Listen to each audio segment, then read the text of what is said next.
ខានទឹកខ្ញុំធ្ងន់ទៅសុំទោសអូនសុំវាចេញជា vibe មួយទៀតទាំងអស់គ្នាមកវិញឲ្យបងលួងបានទេសុំទោសមាសមេបងកំពុងតែនឹកអូននឹកបងពួកគាត់ប្រកែក edit មែនតើគាត់ធ្វើចេញមកអូបត់ជំនៀងមកពាក់មាសព្រោះស្រាប់ហើយប៉ុន្តែនៅពេលដែលគាត់យកមកធ្វើអញ្ចឹងវាកាន់តែធ្វើបត់ហ្នឹងរៀងកាន់តែមានអារម្មណ៍ឡូជាងមុនឆ្ងាយមែនតើពិសេសទីបត់នេះជាដើមនេះគាត់ធ្វើយ៉ាងបងដឹងថាបងអត់បានការបង្កបញ្ហាលើអូនរហូតខានទឹកខ្ញុំធ្ងន់ទៅ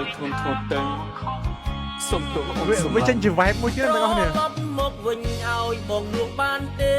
សុំទោសមាសមេបងកំពុងតែនឹកអូននឹកសំលេងឆ្លោះនឹកសំលេងទុនភ្លុនធ្លាប់លឺពីមុនពេលនេះបាត់អូនទៅណាឆាតទូរស័ព្ទបងអីលើលែងមានឈ្មោះអូនពេលនេះស្ងាត់សូនគ្មានអ្នកនាំរឿងឆ្លោះគ្នាអូនខឹងបងខ្លាំងចេញទៅទាំងមិនបានលី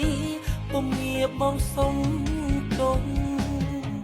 Oh my god ដាក់មានគេនិយាយពីមុខបត់ជំនាញហ្នឹងហើយគាត់ច្រៀងចេញមក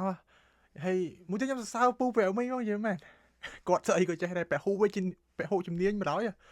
ចេញពីកំ pl ហ្នឹងមកច្រៀងមិនគាត់ច្រៀងអត់កើតទាំងអស់គាត់ច្រៀងព្រោះមែនតើពូប្រែមិញ you the best man